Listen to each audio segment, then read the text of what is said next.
Buenas tardes, bienvenidos. Buenas tardes, Alex. Gracias por estar aquí con nosotros hoy. Y bienvenidos a todos. Estoy muy contenta. Estamos en la cuenta atrás de nuestro congreso. Ya apenas el 12 de octubre, ya no queda nada. Ya está todo en marcha, ya está el bollo en el horno y a punto de salir. Así que, como si fuera poco, tenemos hoy a alguien que va a venir aquí a hablarnos de temas novedosos e interesantes, ¿verdad, Pedro? Así que Mis favoritos, mis favoritas. bienvenidos y gracias por acompañarnos una vez más.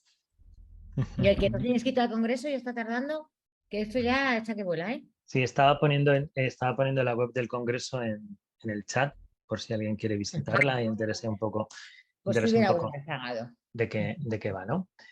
Pues bienvenidos todos a este Más que 9, que es un poco,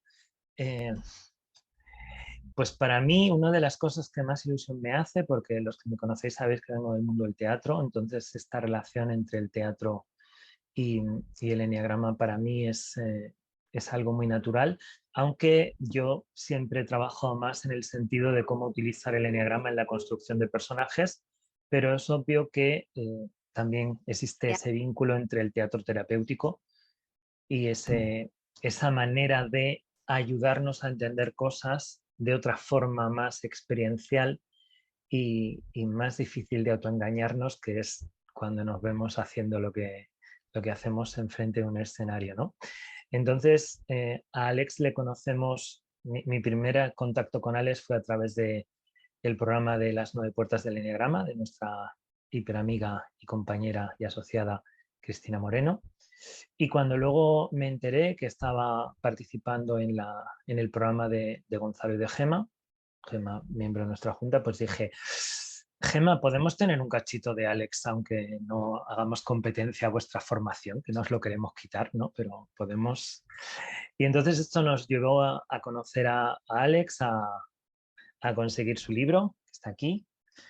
Y, y bueno, primero queremos que le conozcáis, queremos que entendáis este enfoque, qué quiere decir el teatro terapéutico gestáltico a la luz del eneagrama, que es la propuesta que nos hace.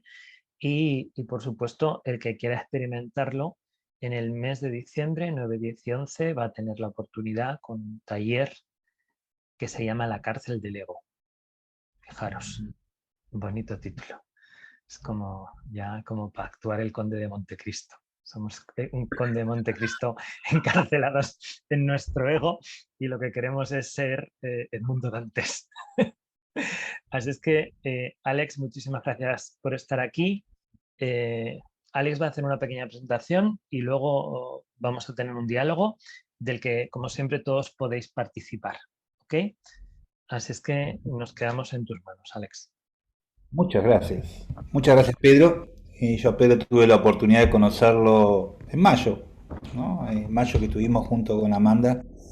Estuvimos trabajando ahí por Granada, por Málaga y vacacionando. Y por primera vez haber ido a Europa, ¿no? O sea, siempre lo venía postergando. Siempre me dedicaba a andar mucho por Latinoamérica, mucho en México, Brasil, Chile, Uruguay.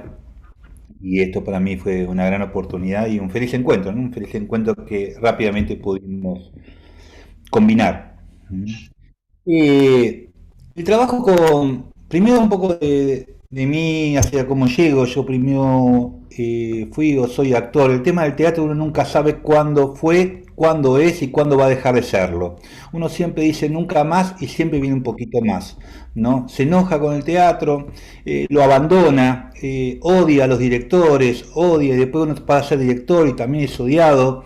Y uno dice, bueno, basta, basta de teatro, basta de teatro, basta de informalidad, pero siempre por alguna puerta vuelve a entrar. Yo hace más o menos 40 años, un poquito más, que tengo unión con el teatro, con estos amores y odios.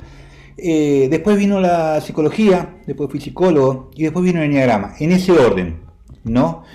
Teatro, psicología y eneagrama. Y entonces el eneagrama a mí me sirvió para darle sentido a todo lo anterior, ¿no? Es como fue enhebrando distintos conocimientos, ¿no? Y entonces me recordó que también había hecho teatro.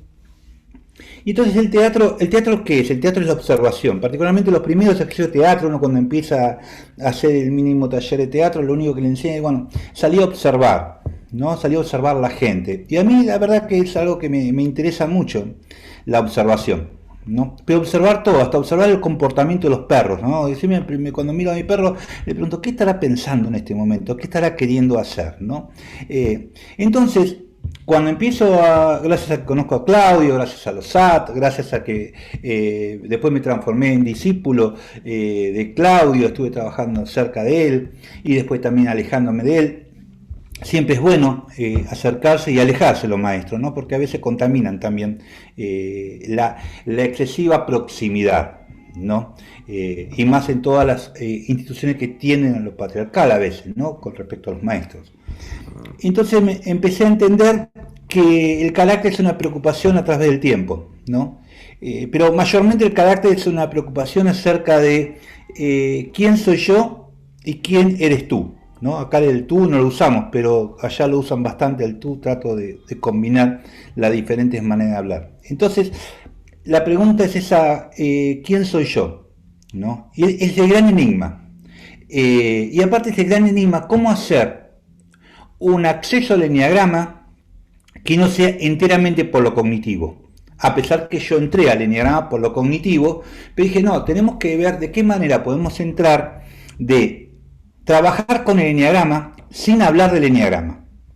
Es decir, esto retomó, la idea es una vieja idea de Gurdjieff, no es nueva. O sea, Gurdjieff lo trabajaba así. Gurdjieff trabajaba a partir del movimiento, a partir de las danzas, a partir de determinados bocados que daban a las personas.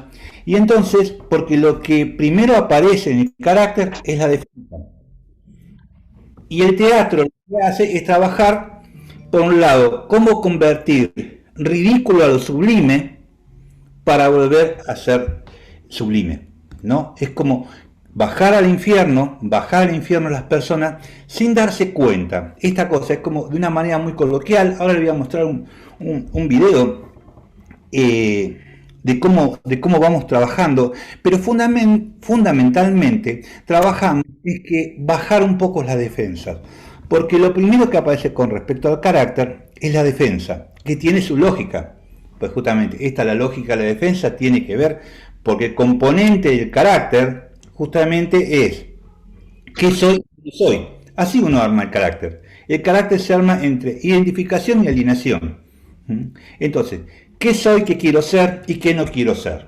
Entonces nos pasamos así. Y por otro lado, también nos la pasamos haciendo personajes en la vida cotidiana. Entonces, la primera inversión que hacemos es de golpe chequear, y esto ahora somos muchos, ¿no? Pero podríamos chequear que cada uno diga, esto es para ustedes, ¿cuál es el personaje cotidiano? ¿No? Tenemos el personaje cotidiano, el personaje hogareño, ¿cómo soy con mi familia? Puedo actuar el mal humor con mi mujer, acá está mi mujer presente, que es mi personaje más conocido, mi mal humor, por el interno. Ahora, afuera, soy exitoso, me hago simpático, que esto, que el otro, me subo arriba del auto y ya vuelve otro personaje más.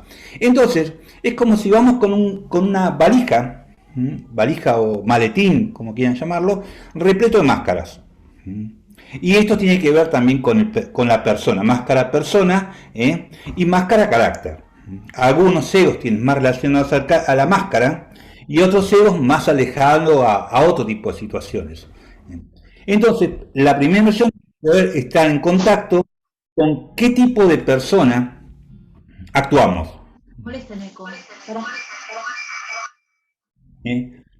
Claro, ¿qué tipo de persona actuamos? Y esta es la primera indagación que hacemos. ¿Qué tipo de personaje social también hacemos? Porque esto es lo que pasa en los grupos, cuando hacemos grupo de teatro, siempre cada uno se presenta el personaje social. Y el personaje social no solamente es cognitivo, es expresivo el personaje social, es topológico, es decir, cuando entramos a una fiesta nos vamos a ubicar en algún lugar, algunos se quedan cerca de la barra, algunos se quedan cerca de los más lindos, algunos cerca de los más feos, algunos están mirando la puerta para ver cómo me voy a esta fiesta, o sea, y eso ya va marcando un estilo de carácter. Es muy simple, por eso siempre hay que mirar y percibir. Entonces trabajamos con los cuerpos y con expresión. Bien, le voy a mostrar el video y después seguimos. Mientras pasa el video yo voy a seguir más o menos contando.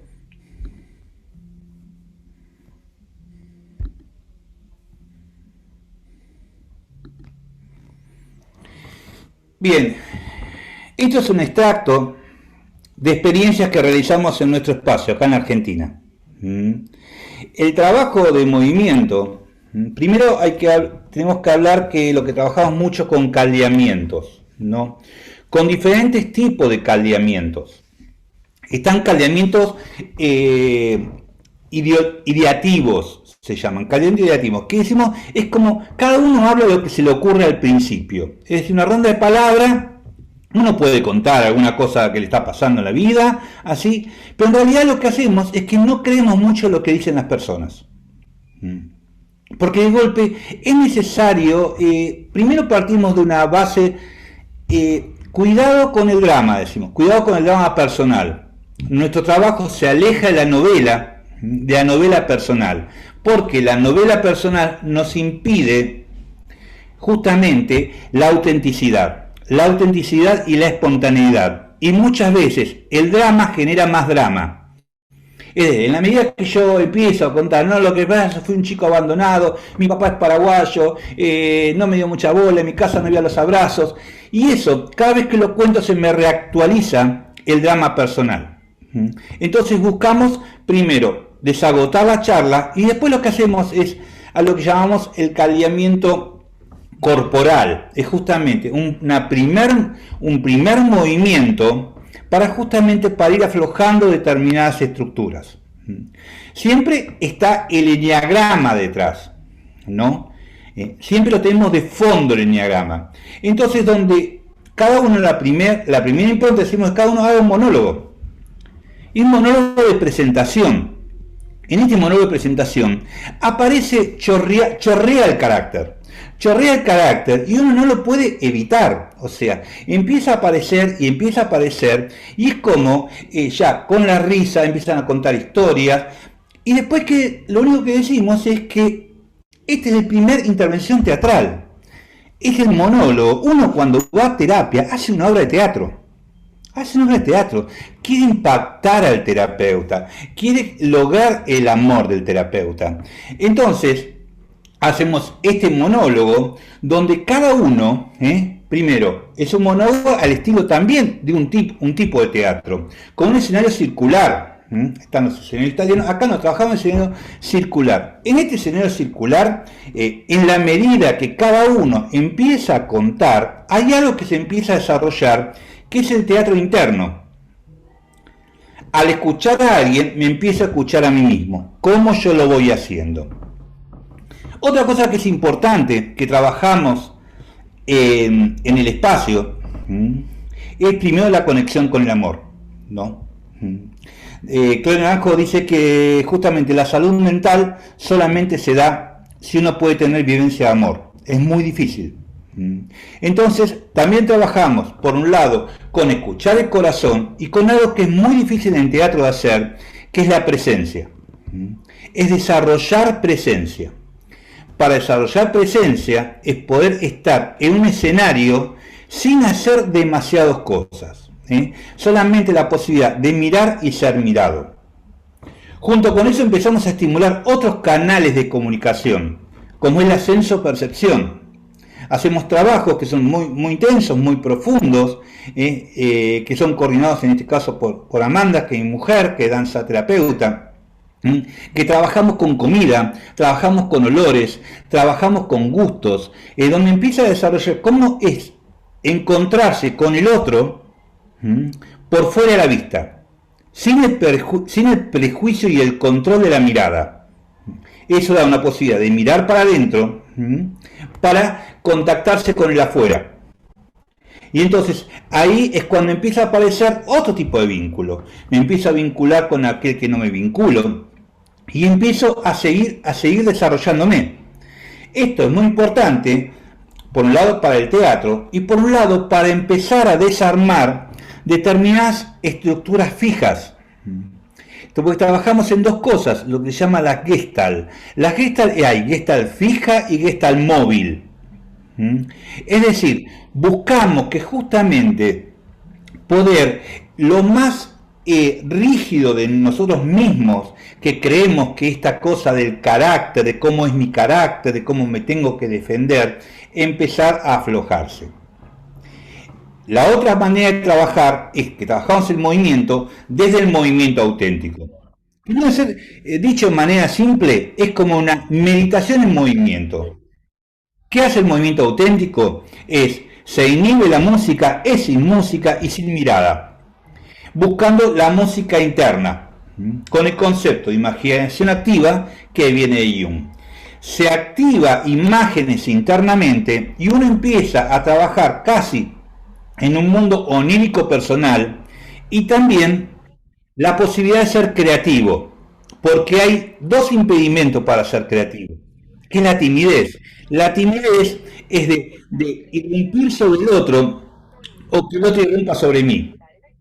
Entonces quedamos muy inhibidos, muy inhibidos. Y la otra parte también es lo ritual. El teatro es muy antiguo. Escucho una voz ahí que es un poco de ruido. Pero es con lo ritual. Encontrarse con el ritual. Se arma un rito, es digamos una gran celebración que es una fiesta de todos y para todos, ¿no? Entonces, ya solamente formar parte de un todo empieza a ser sanador y empieza a ser liberador. Y entonces, una vez que se empieza a armar todo esto, ya estamos preparados para el teatro, porque ya venimos amasados. Ya se aflojó la defensa, no desaparece la defensa. Entonces podemos ver, por un lado, cómo funcionan nuestros cuerpos, cuál es el personaje que aparece, que hace figura, y cuál es el personaje que está de fondo. Es decir, buscamos la integración. Por un lado, casi siempre cuando hacemos teatro, aparece el personaje más conocido. Por eso en nuestro trabajo trabajamos de lo conocido a lo menos conocido. A lo desconocido no, porque lo desconocido es imposible. Es imposible ir hacia lo desconocido. Entonces, vamos trabajando de los aspectos menos conocidos con diferentes intervenciones. A ver, no hacemos psicodrama. No le damos bola a la novela personal. Este es un teatro que se construye en el momento. Es decir, hay un salón que deviene teatro. ¿Cómo deviene teatro? A partir de todos los integrantes. Todos los integrantes son unidades teatrales. Son unidades teatrales puestas en juego. Entonces, la medida que empezamos a armar, empezamos a jugar también con el teatro de los fantasmas. ¿Esto qué quiere decir? Que nadie va a actuar nada preconcebido. Nosotros no sabemos lo que va a pasar. Nadie sabe lo que va a pasar. Nadie sabe dónde vamos a terminar. Es como el enneagrama. El enneagrama, sabemos dónde empieza, cuando uno conoció el tipo, todas esas cosas que todos ustedes saben seguramente, pero no sabe dónde termina el trabajo, a dónde va a desembocar. Entonces dejamos que solamente el grupo se vaya autorregulando. Se va autorregulando y va a aparecer lo que va a aparecer, porque en este teatro, el teatro se arma entre todos, va a haber grupo de guionistas, va a haber grupo de actores, trabajamos con la teatrología. ¿Qué significa esto? Que no nos importa la dramaturgia, nos importa los juegos en relación, el teatro en relación, y el carácter se expresa en relación. Gracias a la relación se expresa el carácter. Y en la medida que estamos todos actuando, hay algo que en el lenguaje de Augusto Boal se llama espectadores. Es cuando yo estoy mirando la escena, esta escena se empieza a desarrollar en mi teatro interno. En mi teatro interno. Y entonces es como mirar, por ejemplo, es cuando uno va a ver Romeo y Julieta. Uno va al teatro a ver Romeo y Julieta, y cuando ve a Romeo y Julieta, uno ya sabe que Romeo y Julieta va a morir. De entrada ya sabe, pero uno empieza a pulsar para que no mueran. Que viva el amor, no, que no tome el veneno, Romeo no tome el veneno, que no bese los labios. Entonces, lo que pasa dentro es cada vez que se genera un drama, se empieza a actuar internamente. Hay un teatro interno. Entonces, cuando yo miro una escena, en teatro terapéutico, ya empiezo, por un lado, trabajamos con conceptos de las neurociencias, por ejemplo, las resonancias mórficas, los campos morfogenéticos, y empezamos a mandar un montón de información a los actores y los actores a los espectadores. Entonces, ya no solamente estoy actuando algo personal, sino ya mirándolo, estoy mirando y empiezo a resonar, la resonancia, lo que decimos en Gestalt, que la resonancia empieza a pasar sobre nuestro cuerpo y empezamos a vernos en el escenario sin estar en el escenario. Entonces, por eso es tan movilizante. Es como es una planadora por momentos que empezamos a trabajar. En cada escena empezamos a trabajar cosas personales. Es decir, si trabajamos... Y la otra cosa, todo lo que pasa en el escenario y en el espacio es responsabilidad de todos, de los coordinadores también. Es decir, si vienen escenas muy pesadas o muy oscuras, cada uno de los presentes va a tener que hacerse responsable de la oscuridad que empieza a aparecer, o no, o de la luminosidad.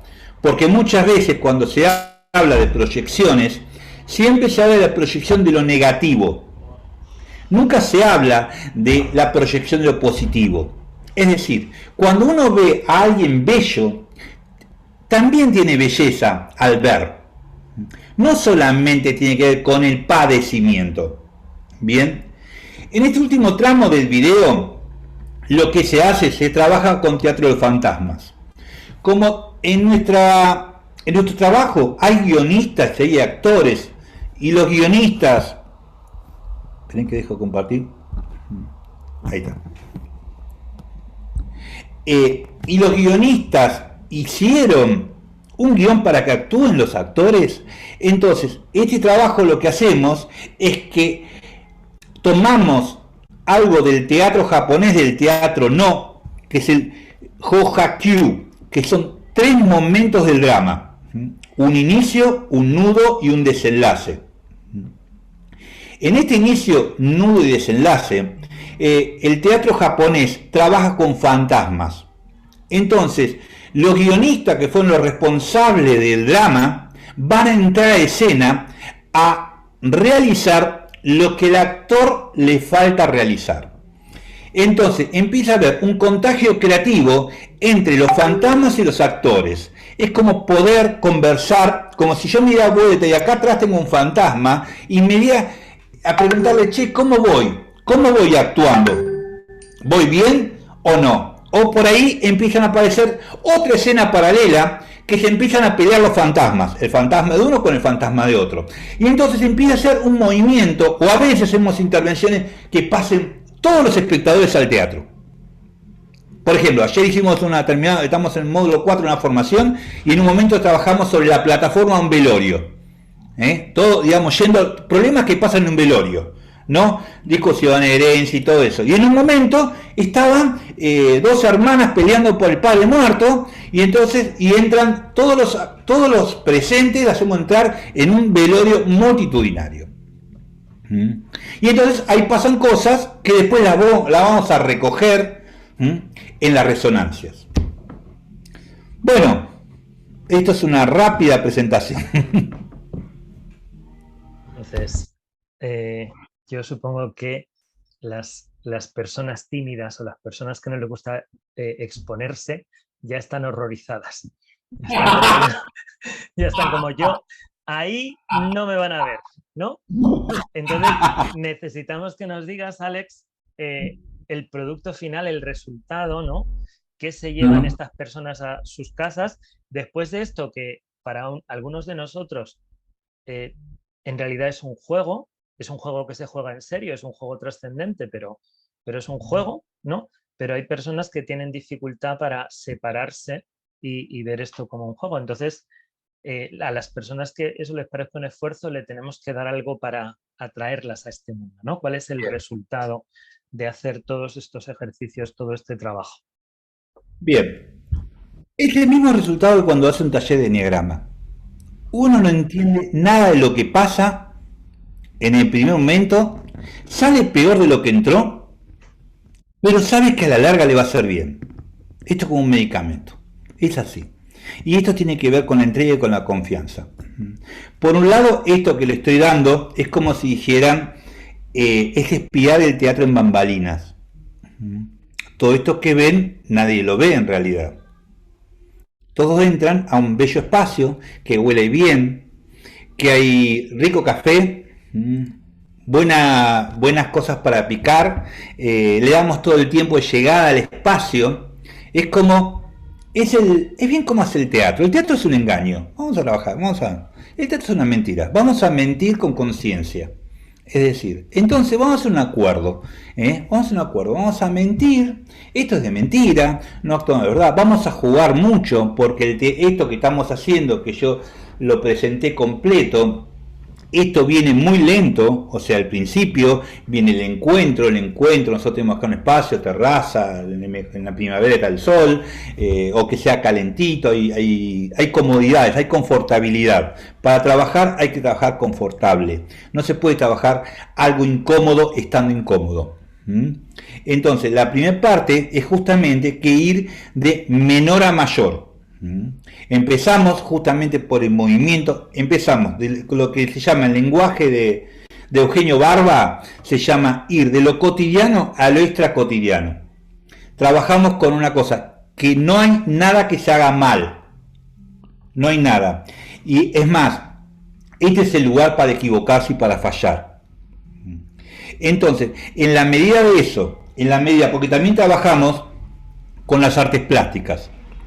Entonces, claro, las artes plásticas tienen un momento regresivo, pero también es algo hermoso que pasa poder volver a jugar como niños, porque está el contagio, la contaminación artística del otro, pasame no sé cómo dicen, la plasticola, la goma de pegar, o las plumas, o el collage, o lo que fuera. Entonces ya en ese juego, y después pasamos al clown, y el clown afloja. Empieza y sobre, por ahí está Gonzalo Morán, que nos sufrió bastante cuando vivió en Argentina. Creo que lo motivó se fue a España porque nos conoció a nosotros y nos quiso lejos.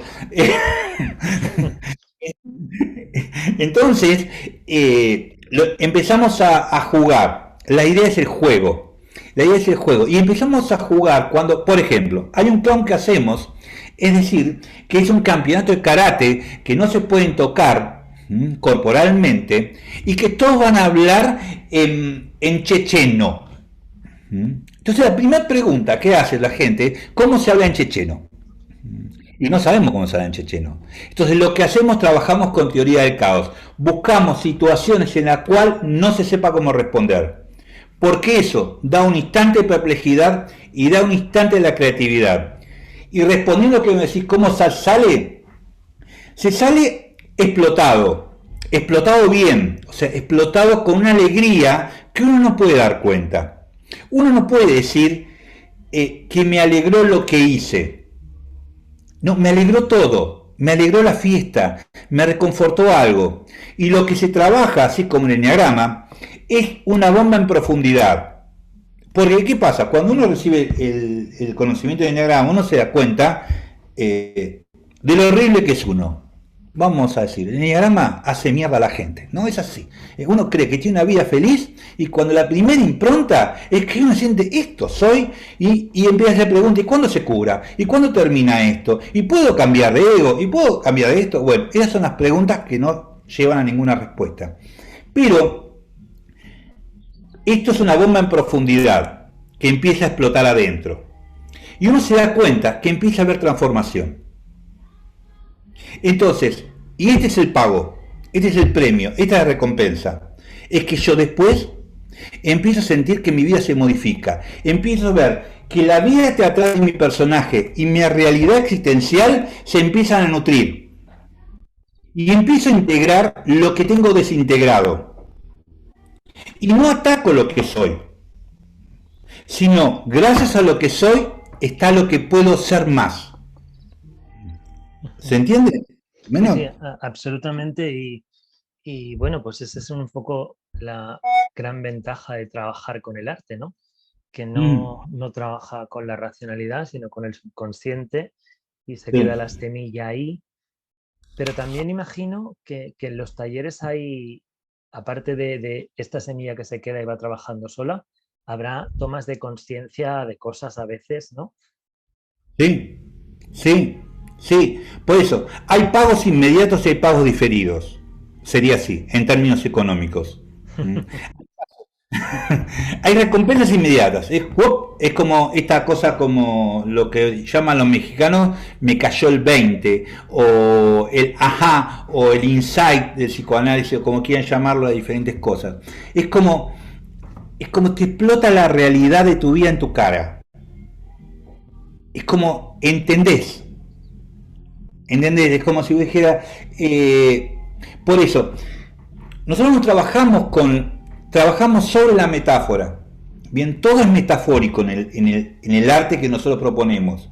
Pero esta metáfora, justamente la metáfora y la metanoia, es como cambia de momento y me doy cuenta que estoy hablando, veo que la relación con mis parejas tiene que ver como también mi infantilismo por ahí. La manera de ser infantil en el amor. Pero yo no hablo de eso. Pero la escena me está dialogando. La escena me empieza a contar. Es como yo digo, es como, y hasta puedo sentir vergüenza a veces de lo que veo. Es como, por momentos me aparecen cosas imprevistas. Me veo yo, que creí que siempre el violento eran los demás, me doy cuenta de lo violento que puedo ser. O al revés, yo me creo que soy un violento, un perro ladrador, y en realidad atrás hay un chico asustado, que tiene mucho miedo. Pero esto, lo bueno es que se devela en escena, se devela y se revela. Si yo te digo, le digo a alguien que tiene problemas de violencia, que en realidad hay un chico que no pudo ser alojado o no pudo ser interpretado, eso es cognitivo. Y eso es como un pedo de buzo. ¿Se entiende la metáfora? Pedo de buzo. Flatulencia, ¿no? O flatulencia de la canasta, ¿no? ¿Se entiende eso? Es como se va rápidamente. Ahora, si eso lo paso por la experiencia, y ahí lo paso por la experiencia que es expresiva, emocional y después la hago cognitiva, porque no alcanza solamente con la vivencia y lo que sentí, no. Hay un momento cuando se termina la escena teatral, nosotros decimos a los actores que hablen, le decimos a los públicos que hablen, que todos hablen, porque gracias al verbo aparece, se cierra la experiencia, y entonces se cierra la experiencia, yo la puedo evocar en un sueño, cuando voy a mi casa, cuando hablo con mi familia, cuando me transformo en una persona más amorosa de lo que entré. ¿Mm? Es otra manera de experimentar el eneatipo, ¿no? Aunque sin nombrarlo, quizá tengáis incluso experiencias de personas que entran al taller creyendo que son un eneatipo y descubren que no. Totalmente. Momentos de hay una fuerte discriminación. Se dan cuenta justamente, y a veces la tipificación es muy complicada. Hay casos que la tipificación es muy complicada, es muy difícil. Hasta, obviamente, yo soy psicoterapeuta también, casi siempre nutro de los talleres que nos hacemos a nuestros propios pacientes, y a veces cuando uno está muy cerca de alguien le cuesta mucho tipificarlo. Le cuesta mucho, y uno se da cuenta, por ejemplo, yo tuve pacientes que durante años creía, por ejemplo, creo dos, y después gracias al teatro me di cuenta que no, o pacientes que empiezan a pasar de una manera, porque hay una paciente que creía que era un 6 contrafóbico, y después nos dimos cuenta, no, era un 1, o sea, pero nos damos cuenta porque justamente cuando empezó a actuar en grupo, sacó el dedito así, empezó a hablar con el dedito así. Y esto no lo veíamos, o sea, no lo veíamos en la relación. Pero porque en la relación uno puede ocultar cosas que en el teatro Totalmente, quedan expuestas. totalmente. Y aparte, hay otra cosa que empieza a pasar en la escena psicoterapéutica, que están las sombras del carácter. Hay algo que es la sombra del carácter, que muchas veces la sombra del terapeuta y la sombra del paciente se pisan. Y uno empieza a actuar un carácter que no tiene en una relación. A veces pasa en las parejas también. Entonces, es como corre, es bien, corre un telón. Es como si corre un telón, empieza a aparecer algo que no habíamos visto.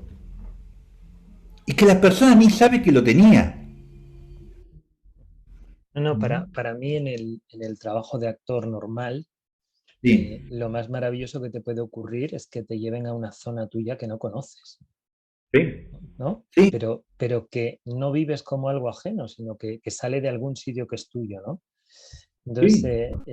el poder expandir nuestra capacidad expresiva, nuestros recursos, eso es otro de los grandes regalos, ¿no? Y Claro, en ese asunto, cuando lo miramos a la luz del eneagrama, podemos apreciar cosas como las flechas o como los instintos, ¿no? Aparecen todas estas variables que utilizamos habitualmente. todo. Todo aparece. Primero trabajamos mucho lo que es polaridad.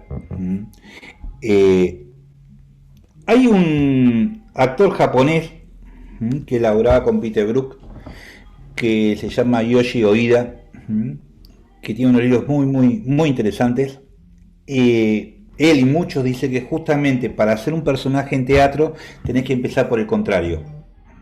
Cuando tenés que ir a un lugar del escenario, tenés que ir para el otro lugar para llegar, para entender la idea del recorrido. Cuando se dan los guiones, cuando los compañeros transfieren los guiones unos a otros, así, lo más común es hacer un personaje egosintónico. Egosintónico que siga, en sintonía con el ego. Entonces, los egos infantiles, y deja que yo hago de niño, vos hacés de madre, ¿no? Ahí está la primera trampa, es lo más visible. Entonces, primero que nosotros cuando trabajamos en teatro, lo trabajamos como dirección de actores. No estamos jugando al teatro, estamos haciendo teatro en serio. Vemos que sea estética la escena, que nos guste, que sea linda, que tenga intensidad, que no sea un bodrio. Que nosotros siempre decimos, esta escena la ensayamos un poquito más y la podemos poner en un teatro. Entonces, la primera intervención decimos, a ver cuán cómodo, primero, esto es un trabajo, y como trabajo tiene que haber esfuerzo. Y si hay esfuerzo, es incómodo, me tiene que incomodar, me tiene que doler, la tengo que pasar mal. Es así. El teatro es un trabajo que hay que hacer donde uno tiene que pasar algo. Entonces, lo primero que a la primera intervención que hacemos, lo vemos cuán cómodo está esta persona en este personaje. Entonces no. Entonces decimos, por un lado le podemos decir inversión de roles. El personaje va a ser, no, vos no, hacé el otro personaje. Vos querés ser niño, no, hacé el padre bestial, hacé el padre tiránico. Entonces ahí ya empieza a cambiar. Y el otro secreto es que cuando yo trabajo con un actor, estoy trabajando con todo el mundo. Cuando estoy moviendo algo a alguien, todos empiezan a mover internamente. Entonces empiezo a hacer inversiones. La otra cosa que, por ejemplo, hay trucos que empezamos a hacer, como por ejemplo hablar en cámara lenta con mucha gesticulación. Entonces, en la medida que yo empiezo a gesticular, es como el ego empieza a ponerse tarado. No puede seguir. O sea, no puede seguir porque entra en una situación de perplejidad interna. Ahora bien, vieron que el ego se autoperpetúa y todo eso. Esto pasa un tiempo rápido y de vuelta se puede acomodar. ¿Por qué? ¿Por qué las personas no pueden sostener una pauta? Porque justamente si yo sostengo una pauta, el ego se empieza a desconstruir. Entonces el ego manda, digamos justamente, el ego domina. El ego quiere seguir mandando. Entonces empieza a desarmar. Entonces nuestro trabajo es justamente ahí, que pase algo novedoso, para que la gente se lleve algo nuevo. Es decir, la gente viene para hacer algo diferente con lo que les ocurre, no para hacer lo mismo. Y ya, hacer algo diferente es saludable. Esto es una pregunta para los actores y los interesados en actores, pero yo me viene.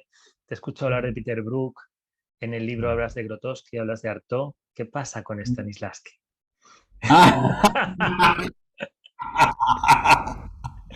Y es lo básico, Stanislavski es lo básico, es lo básico. Claro, claro que sí, claro que hay.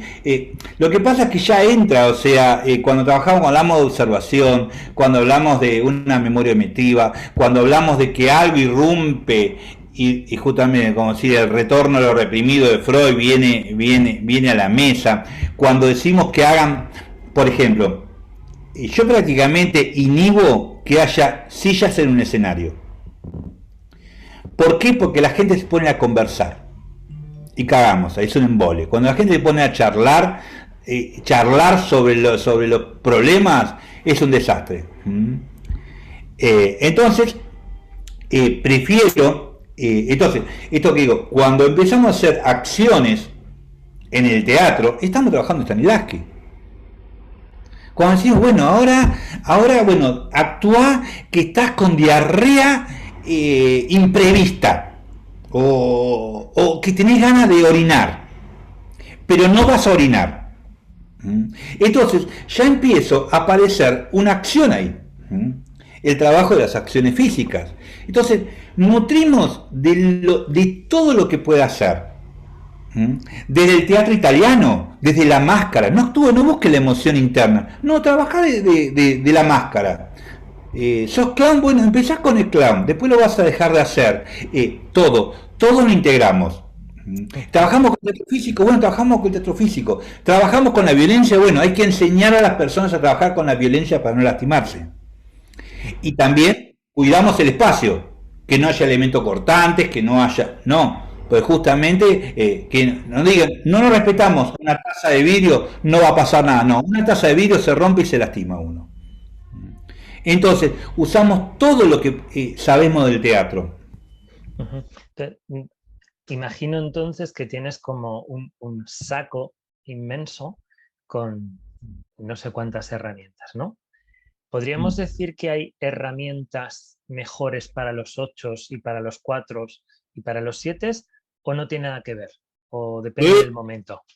Claro que sí, claro que sí. Obviamente, o sea, hay cosas que son, lo primero que aparece es el carácter. Es como si vos dijeras, viene el carácter y después viene la persona.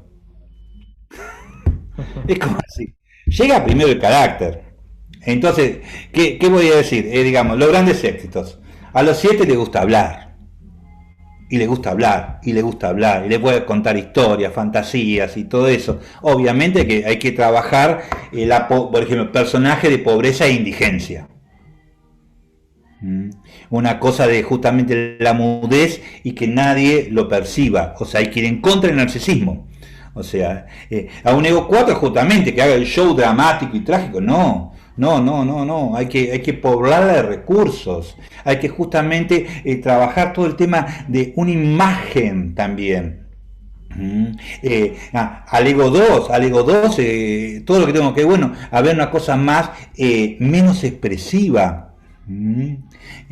A un ego 8 hay que pararlo constantemente, hay que, justamente como soy ego 8, es más fácil, en mi caso. En mi caso sería el ego que tengo que elaborar la sutileza, la dulzura, la ingenuidad, dejar de contar historias terribles, no humillar, o sea, todas esas cosas. Entonces, ya conociendo el enneagrama, y a los egos 1 se que volver locos, a los egos 6 también. Por ejemplo, una cosa que se trabaja mucho con los egos 6 es con la genitalidad.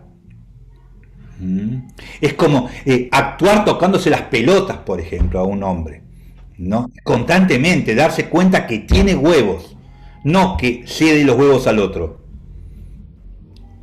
Esas cosas es sutil, sí. No, salvo para los 5 que no conseguimos que vayan al taller, ¿no? No, a los 5 lo hacen muy bien el taller. ¿Por qué? Era una broma, A los 5 lo vienen muy bien porque lo que se trabaja en los 5 es el excesivo movimiento. Por ejemplo, un trabajo clásico de los 5 es que haga la escena como si estuviera haciendo un entrenamiento de box. Entonces, eso, primero, es bajar la cabeza al cuerpo, acortar el tamaño del cuello. porque también tiene que ver con lo morfológico. Cuando uno ve morfológicamente un ego 8 que tiene poco cuello, y no le da mucho lugar a las ideas, y mucha acción, entonces también trabajamos para ver cómo está armado ese cuerpo y cuál es el talento personal que tiene cada persona de acuerdo al ego. ¿Hay algún eneatipo que sea más fácil o más difícil para el teatro, o los emocionales pasan más vergüenza, o los mentales hablan más y hacen menos? ¿Cuáles serían más highlights de estos que tú nos cuentas? Yo comparto el criterio que tenía Claudio Naranjo, que luego los Evo 7 tendrían que pagar el doble, porque dan mucho trabajo, ¿no? Porque dan mucho trabajo, porque son muy simpáticos, son muy seductores, te cuentan un chiste, o te traen un regalito, o te traen algo para el salón. Yo acá tengo muchas máscaras, es muy común que venga un negocito y me regale una máscara. Entonces hay pero por ejemplo, el trabajo que hacemos, nosotros hacemos trabajos siempre, experiencias prolongadas, intensas, siempre estás trabajando, ¿no? O sea, no hay egos complicados, o sea, porque si no haríamos una categorización, ¿no? De golpe, siempre es bueno no olvidarse, y esto siempre nos recordamos nosotros, que el enneagrama no es todo y que hay personas. Hay personas que atravesaron la vida de diferentes maneras. Por ejemplo, a nivel corporal, yo muchas veces me espanto cuando veo que hay gente que toca rápidamente a otra gente, toca de cuerpo, ¿no? Uno no sabe el cuerpo de la otra persona, uno no sabe por las cosas que pasó esa persona. Entonces, lo primero que hay que hacer es dar espacio para que esa persona se manifieste. Y en la medida que se va manifestando, en las cosas que va hablando, en las cosas que se va relacionando, cómo se va moviendo, uno empieza a tener información. El primer trabajo terapéutico es juntar información para actuar. Nosotros estamos juntando información. La vemos como conversa, la vemos con quién conversa y qué lugar del espacio se sienta también. Porque hay un sociograma. Nosotros trabajamos siempre en círculo. Y ya solamente si están cerca o lejos del coordinador, cerca o lejos de la puerta, cerca o lejos de la ventana, nos va dando una idea del carácter. Pero siempre tratamos de ver a la persona como persona total. También con complejos psicológicos pueda tener la persona. Ya de entrada la vemos, cómo se va moviendo, cómo está vestida, si se saca los zapatos o no se saca los zapatos. O si de golpe cuán narcisista es uno o no, o fóbico.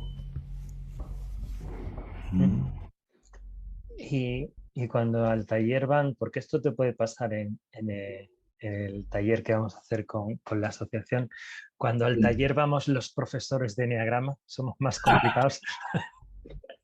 Mira, esto es como el sexo. Se acaban las categorías.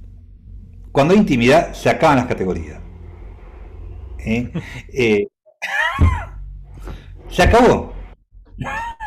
Vos podés decir mucho, vamos a la seducción, vos podés decir mucho lo que sos, cómo sos, ¿no? Esto pasaba mucho en la facultad de psicología, ¿no? Cuando llegué a la facultad de psicología parecía que todos sabían coger, todos eran bárbaros, que esto creo geniales, pero cuando iban a coger era un desastre.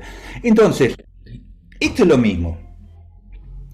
Esto de golpe, hay un argot en los grupos que dice, cada uno se va a llevar de acuerdo a lo que pone.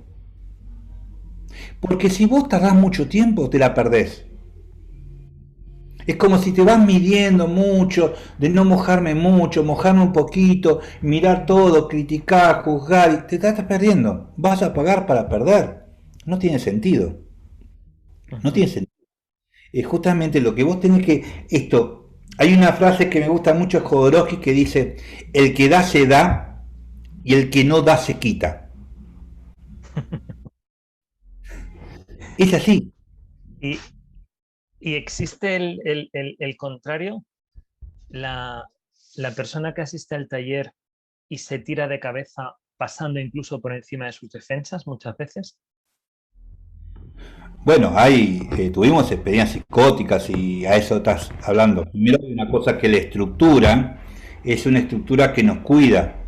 La defensa, primero, la defensa es el primer acto creativo que hizo un ser. La defensa fue una acción creativa en el origen y se volvió, ¿cómo decir?, grosera en el futuro en la sobreaplicación. Ya vea, cómo me alegro. Es que estoy en un evento de Enneagrama, ¿sabes? Por eso no te he cogido. Mira, apaga el micro. Ay, No perdón. tienes entendido. Es decir, nosotros trabajamos algo con que todo lo que es la autorregulación. La autorregulación y también con la autopoiesis, ¿no? La autopoiesis viene de la poesía, de la creación y la posibilidad de crearse a sí mismo. Para crearse a sí mismo tiene que haber un instante justamente de perplejidad e incertidumbre. Entonces, en la medida que yo voy logrando eso, empieza a aparecer la novedad. Pero para que aparezca eso, tengo que tener estructura. Yo lo que hago en la primera medida, digamos, si hay tela o no hay tela, si hay estructura o no hay estructura. Decía que la defensa es el primer acto creativo. ¿Por qué? Primero, ¿cómo uno arma un carácter? Un carácter, por un lado está el yo y el no yo, ¿no? Justamente la identificación y la alienación. Pero por otro lado, hay una herida y un talento. Cada persona tiene un talento, es un especialista en particular en algo. Y también tiene una herida. Entonces, ¿qué es el carácter? Es lo que pudimos hacer con nuestra herida. ¿Qué es lo que podemos hacer con nuestro dolor? Entonces, yo también tengo que ver cómo voy a trabajar y qué voy a tocar de una persona. Porque cuando toco el núcleo identificativo de una persona, se puede desarmar toda. Es muy fácil desarmar una defensa. La defensa no hay que desarmarla. La defensa hay que ponerlas a trabajar a favor. Entonces, yo tengo que ver esa estructura de esa persona y tengo que considerar, esa persona es un milagro. Vamos a creer, una persona que llega a un taller de teatro es un milagro de vida. O sea, porque hizo todo bien en la vida para seguir vivo. Bien, lo que tiene que hay algo que se repite sin sentido, que viene a ser el lenguaje de Gurdjieff, es la máquina, el automatismo máquina. ¿Sí? La defensa perdió el sentido de la creación. Entonces tenemos que recuperar el sentido de la creación. Si vos te defendés proyectivamente, es justamente por el temor a ser malo por ahí. Entonces salimos a recuperar la energía de la sombra para ponerla a producir a nuestro favor. ¿Qué hacemos? El ego tiene un talento. Pongamos a producir a favor en lugar de en contra. Yo te agradezco mucho que hagas estas aclaraciones, porque en el mundo en que nos movemos, al menos aquí en España, y determinadas personas que no venimos específicamente de la línea de Claudio, el adjetivo gestáltico a veces genera como cierto miedo porque se considera que puede ser invasivo o agresivo o muy duro, ¿no? Entonces, el escucharte esto yo creo que va a poder relajar mucho a las personas o a algunas personas, ¿no? Eso no significa que el trabajo sea menos potente, pero quizá lo gestáltico no siempre tiene por qué ser tan confrontativo, ¿no? Que es un poco como el estereotipo que tenemos de lo gestáltico. No sé si quieres comentar algo al respecto. Sí, yo estoy totalmente de acuerdo con vos. Mira, en un congreso de Colombia, de Gestalt, estuvo María Carmen Bandín. ¿La conocen a María Carmen? No. María Vázquez Bandín. Bueno, es una gestáltica de Madrid, la que tradujo el libro del Gestalt Therapy de Peirce, lo tradujo ella, ¿no? Ella tiene una asociación y todo eso. Ella dijo algo muy interesante, que dijo, yo soy Carmen, no soy Fritz. No puedo hacer lo que hacía Fritz. ¿Por qué cuento todo esto? Porque en la Gestalt lo peor que tiene es que son los imitadores. No son genuinos. Hacer una confrontación genuina está bárbaro. Es decir, está bárbaro desde uno mismo, no repetir un modelo, no echarte de un salón. Y la otra cosa, la catarsis no está, a ver, ¿cómo ponerlo en buenas palabras? Primero, ¿sabes? No está bien, porque a mí no me gusta la catarsis. ¿Por qué? ¿Qué pasa? Es como hacer vomitar a una persona. Es fácil hacer vomitar a una persona. Le meto los dedos en la garganta y vomita. Es así. Es lo más fácil del mundo vomitar a alguien. Pero ¿qué pasa? Pero no corrijo cómo se llena el vómito de nuevo. Entonces, lo más importante es la creatividad. Es ser creativo con una persona. Es mirarla. Primero hay que mirar a las personas. Quizás por toda la experiencia mía de curanderos y todo eso que me enseñaron, digamos, lo más importante es mirar a alguien. Mirar por dónde, mirar el cuerpo, mirar todo eso, y mirar lo que puede y lo que no le puede. O sea, hacer una catarsis a un ego 8 es lo más fácil, hacer pegar un armadón, no le vas a solucionar la vida de nada. Justamente, tenés que buscar otro lugar. Entonces, la confrontación por confrontación, digamos, renunciar al narcisismo del terapeuta o del coordinador. Hay que renunciar a que me aplaudan, mirá cómo lo hice vomitar a eso. No. Yo tengo que buscar que de golpe casi ser invisible para el otro como terapeuta.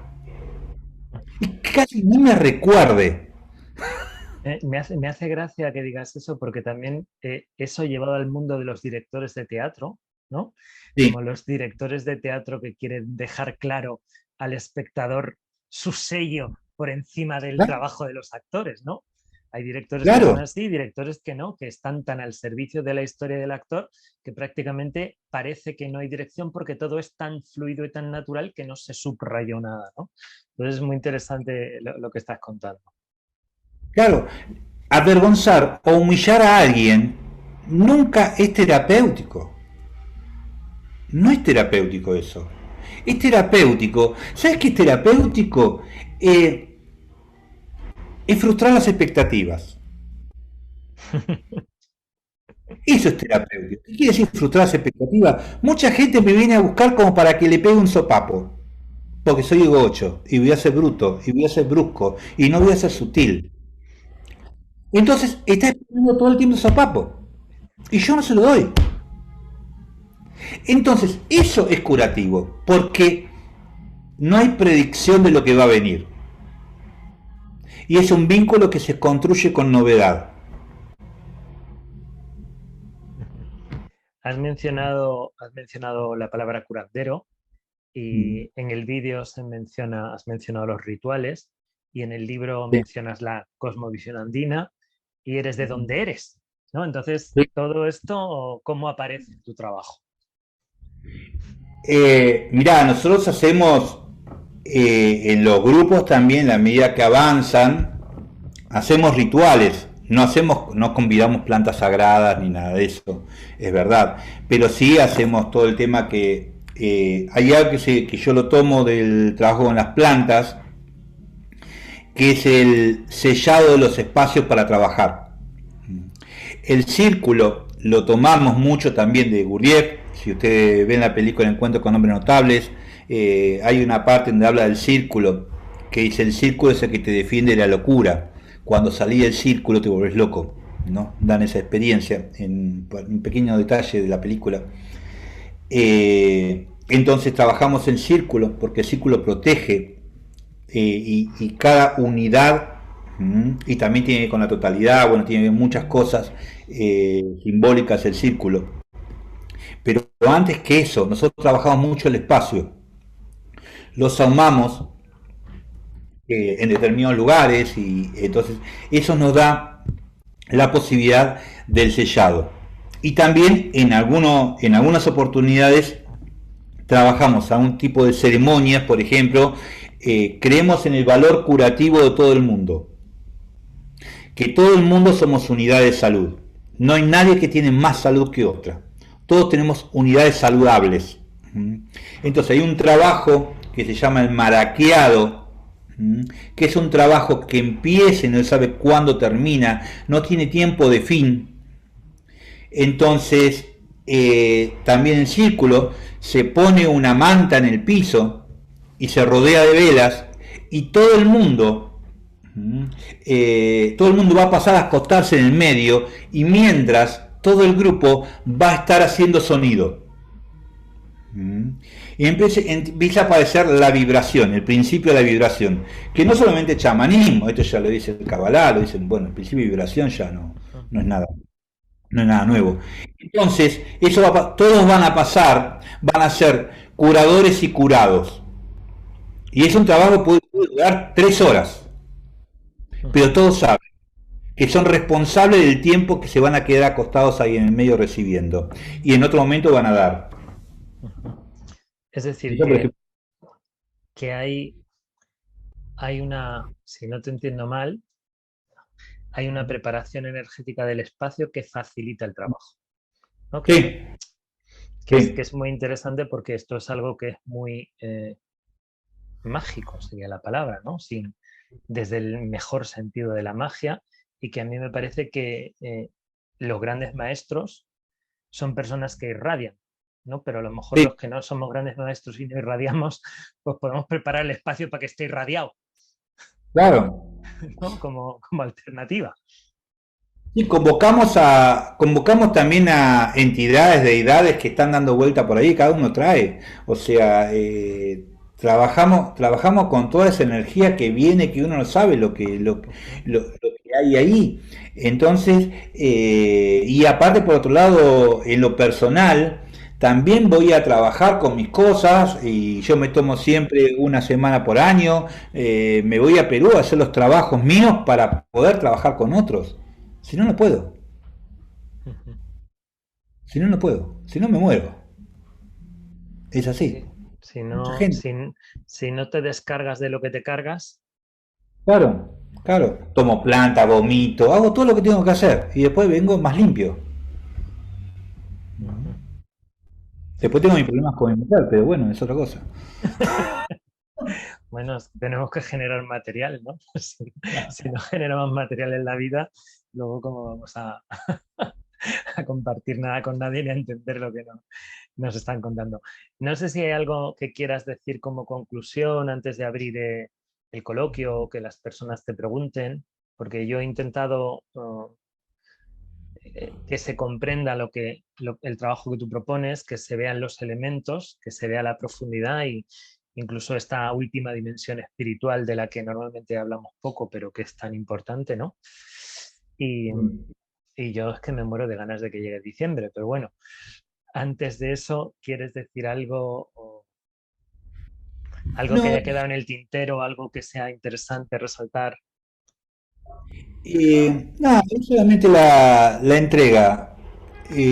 Nuestro trabajo es la... Mira, el enneagrama no cura, la psicoterapia no cura, la medicación no cura, la meditación no cura, lo que sí es reparador del vínculo y la verdad.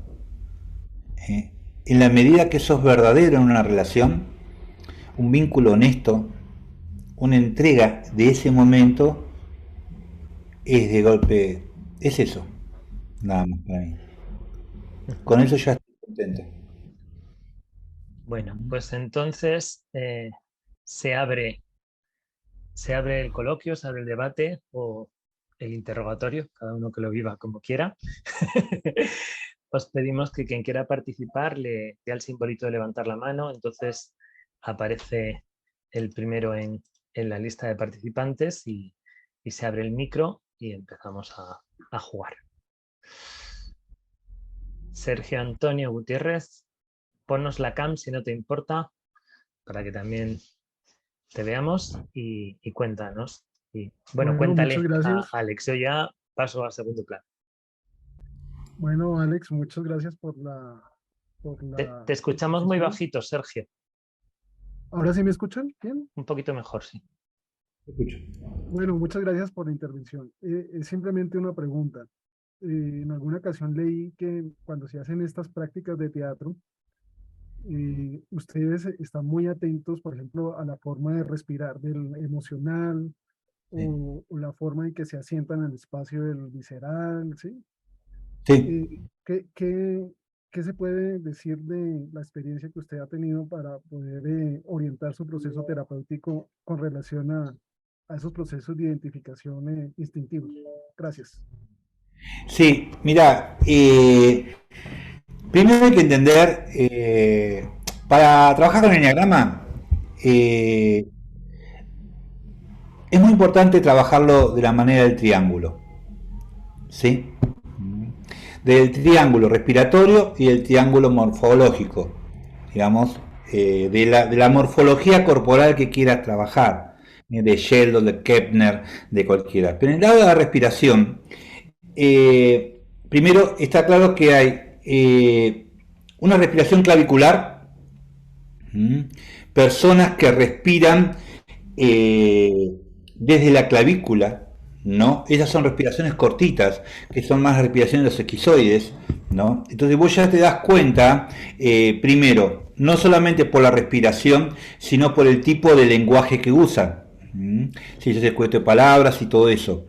Y el cuerpo, ¿no? Entonces no basamos. Bueno, a ver, esta persona, ¿en qué parte del triángulo está? Después son modulaciones de los vértices. Si vemos el enneagrama, la acción son 3 modulaciones de la acción, la emocionalidad son 3 modulaciones emocional. Esa es la primera base, ¿no?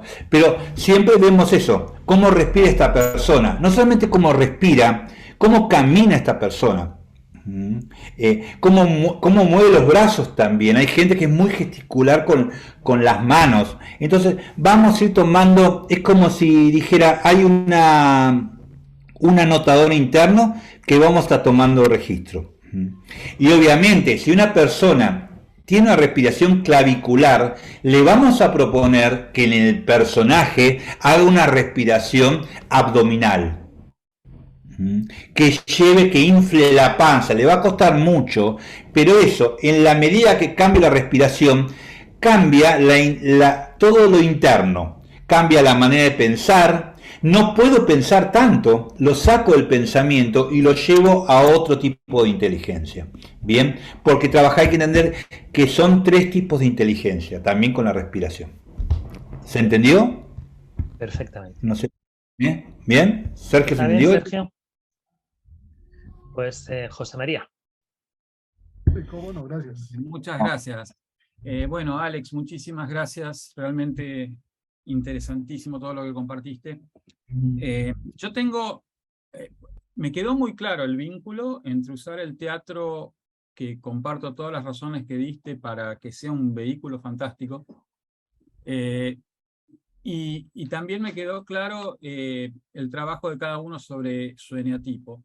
Ahora, tratando de imaginarme cómo sería un taller, que me imagino que en rigor tu espacio debe ser un espacio de trabajo perenne, para siempre, digamos, de alguien, ¿no? Un taller puede ser que te dé una introducción, ¿no? Pero se explicita, cada uno se conoce el eneatipo, o por lo menos el que tiene estimado a este momento de su vida, y entonces luego hay algún espacio de reflexión sobre cada eneatipo, sobre lo que ocurrió en la interpretación, que vos decías que es espontánea, que nadie sabe qué es lo que va a pasar, pero hay algo de, ¿cómo sería?, de cantado de esto, o eso queda para cada uno en casa. Mira, depende del público. Es muy importante, siempre mirar con qué público estás. Bien. Primero, por un lado, está el teatro terapéutico gestáltico, que son intervenciones. Lo que tratamos es que si no hay un nivel parejo de enneagrama, no vamos a hablar de enneagrama. Es decir, porque si no, es muy difícil.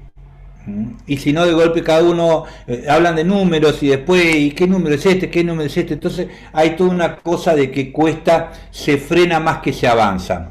Ahora, nosotros ya estamos haciendo formaciones y prácticas ya el año que viene, de decir que pedimos como requisitos que pasen por la experiencia de enneagrama primero para trabajar directamente, aliviar eso y poder hablar de algo.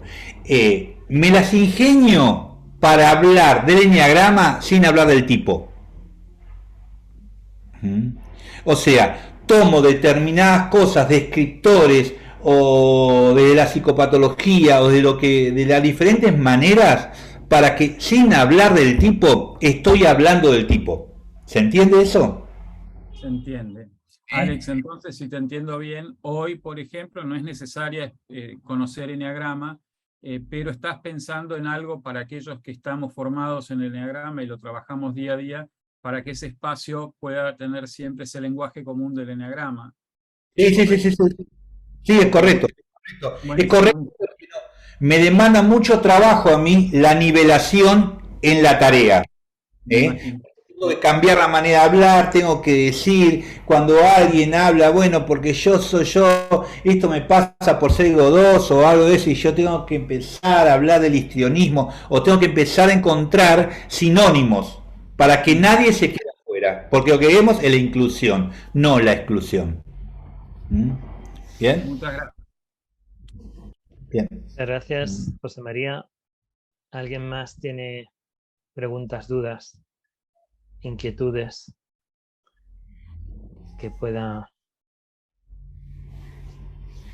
compartir con nosotros y ver si Alex... Están todos muy calladitos hoy. Victoriano, dale al micro. Vamos.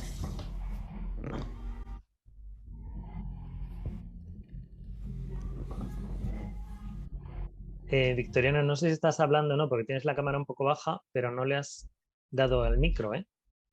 Tienes el micro apagado todavía. Va, ahora. Ahora, perfecto. Perdón.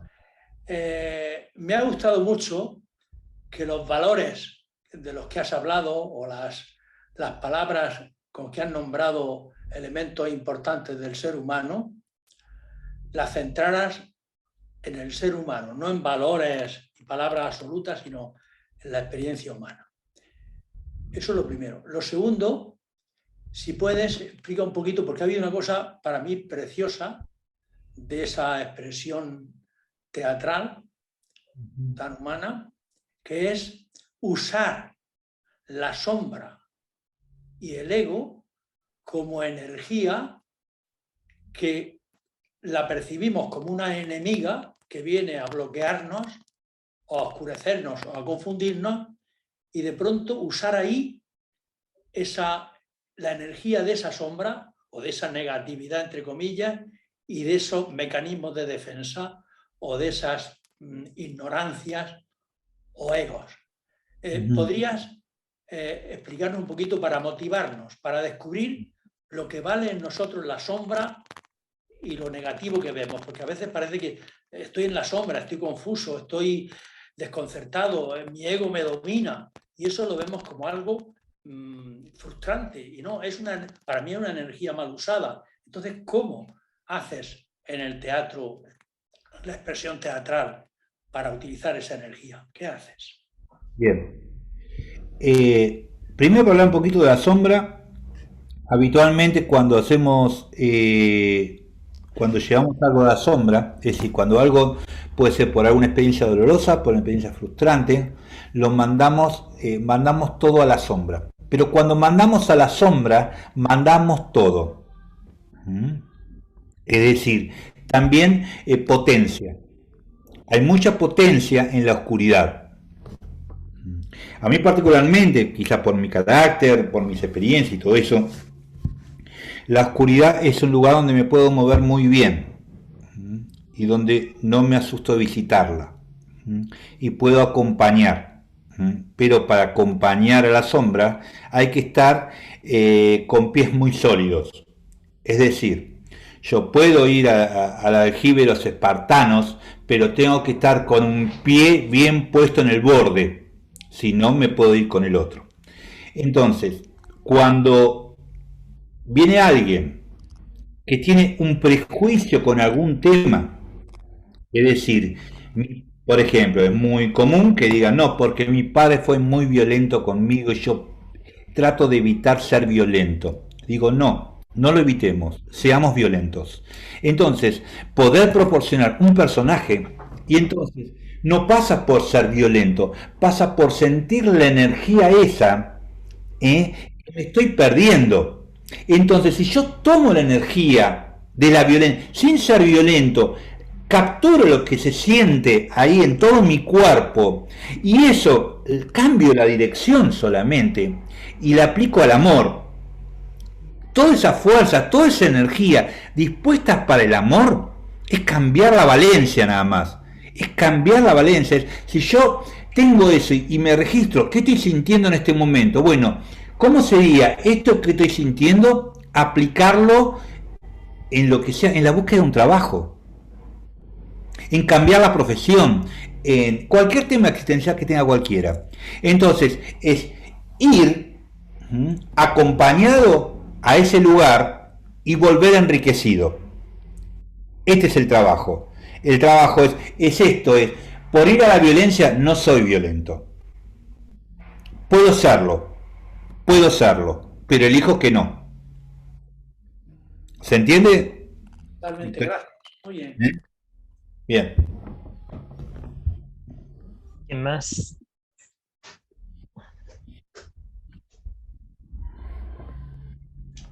¿Alguien más tiene alguna pregunta, algún comentario?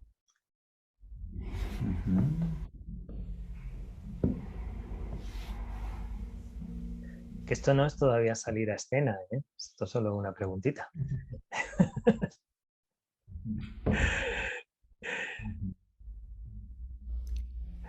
Bueno, pues si no queréis nada más... Ale. Sí, hay que decir eso y entonces la gente se anima. Pues nos vamos. No. Venga. Me has convencido, Pedro. Gracias, Alex, por tu exposición. Me ha gustado mucho las aclaraciones que hiciste sobre el tema de la Gestalt. Curiosamente, los maestros de Gestalt que conozco más de cerca coinciden todos en el eneatipo 8. No sé si es algo de... Pero yo no estudié Gestalt, me formé con otros tipos de profesores, pero sí que bueno, conozco un poco. Pero me llegó la curiosidad cuando hablas de la Gestalt fija y móvil, si puedes dar una pincelada de esa distinción. Bien. Gracias. Vamos a eso. Primero hay un psicólogo argentino que se llama Héctor Fiorini, que habla justamente de la particularidad de un psiquismo creador, ¿no? Existe un psiquismo creador. Entonces, lo primero que tenemos que trabajar, primero te lo voy a contar de otra manera y después te aclaro la Gestalt fija y la Gestalt móvil. Lo primero tenemos cuando vemos a una persona, primero tenemos que entender qué es la salud. La salud es decir, de la forma al movimiento y del movimiento a la forma. Hay caracteres que tienen a la forma y hay caracteres que tienen al movimiento. Ahora lo voy a explicar un poco. Es como hay caracteres que son apasionados por el problema y hay caracteres que son apasionados por la solución. Hay caracteres que le encuentran, siempre tienen ganas de encontrar problemas, siempre problema a todo, y hay gente que como siempre quiere encontrar el destornillador para el tornillo que anda flojo. ¿No? Se apasionan. Lo mismo con la forma. ¿Qué es la forma? La forma son caracteres más estructurados, ¿no? Que tiene que ver más en el ambiente psi, más con lo obsesivo, más con la estructura obsesiva. Es como le cuesta mucho, es como... hay otra cosa que sirve para el teatro y que no dije, es estudiar el ano, el culo, el ano. Es como los perros. Nuestro culo es como los perros, ¿no? Es decir, cuando hay problemas los cerramos. Cuando estamos contentos vamos así con el culo abierto por la calle, ¿no? O sea, como digamos, saltando, ¿no? Pero está todo está expresado igual que los perros, ¿no? O sea, como nuestro culo. Entonces, hay caracteres anales, hay caracteres fálicos, hay caracteres orales. Entonces, los caracteres que tienen que ver con la emocionalidad son caracteres de mucho movimiento. Es que nunca se quedan quietos con nada, por eso también aparece mucho la insatisfacción también ahí. Son caracteres que tienen son insatisfechos, y hay caracteres que tienen muy con la forma, ego 6, ego 1, ego 8, son muy estructurados, ¿no? Muy estructurados. Entonces, lo que tengo que lograr es que el estructurado vaya al movimiento. Y el que está en pleno movimiento, que se quede quieto. A un ego 3, por ejemplo, decirle, quédate quieto, basta de buscar. A un ego 7 también, ya está, sobrio, quédate quieto, no te muevas más, no me traigan más cosas, no me traigan más cursos, no me traigan más cosas. Entonces, yo lo que tengo que lograr es justamente los caracteres que tienen mucha tendencia a la estructura, que adquieran movimiento, pero esto es una cosa dinámica, tiene que haber movimiento y estructura y movimiento. Gestalt fija se llama cuando justamente hay algo que tiene que ver con el carácter que se cristaliza. Se endurece tanto, que está a riesgo de romperse. Se lo ve muy claro en la jerga del enneagrama con el ego 3. El ego 3, cuando se pone tenso o cuando tiene un problema, como no acepta la vergüenza pública, se pone cada vez más quieto, cada vez más rígido, y parece que la máscara se le va a quebrar. Esa es una Gestalt fija, ¿no? Entonces, lo que yo tengo que decir es, en la medida que yo me voy aflojando, es decir, hace falta lo fijo, porque me hace falta un punto de apoyo para el cambio, pero tengo que estirar el resto del cuerpo para que sea más flexible. Es decir, no voy a perder lo que tengo. No es dejar creer la ilusión que voy a cambiar de carácter. No, lo que hago es como vuelvo más porosa mi membrana. Al volver porosa me permite migrar en la comunicación y que el otro me dé más cosas y sentirlas. Entonces empieza la comunicación. Esto como si dijera justamente las resonancias mórficas. Mando y recibo, y empiezo a enriquecerme sin darme cuenta. Empiezo a nutrirme sin quererlo. ¿Bien? ¿Queda más o menos que está fija, que está el móvil? Es eso más que nada, ¿no? Gracias. Bien. ¿Alguien más? Fijaros que Alex ya tiene plan, ya le están reclamando de otro lado, o sea que...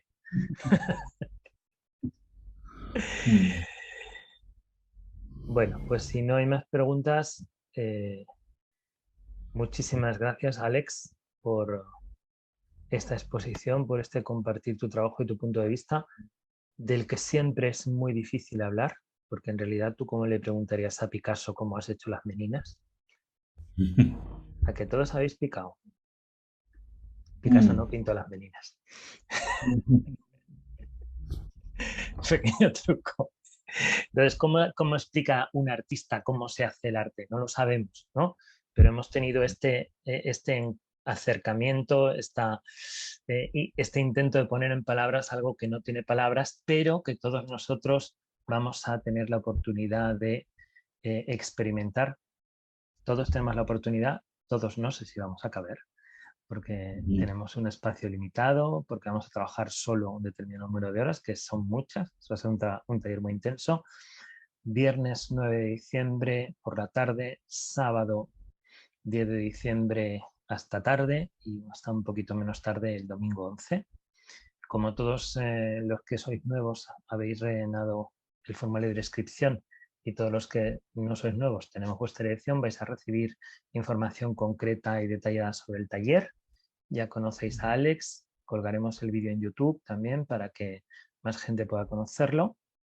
Y eso, y ya no queremos explicar más, queremos ser lienzo o ser arcilla o ser lo que toque y tomar muchas formas que nos descubran cosas de nosotros. También sabéis que el día 12 comienza el congreso. Hemos puesto antes en el chat la dirección de la web por si a alguien le interesa. Y nos vemos pronto. Alex, tú tienes la última palabra. No, lo último que quería decir, todo se resuelve en el camino del héroe. Este es un camino heroico.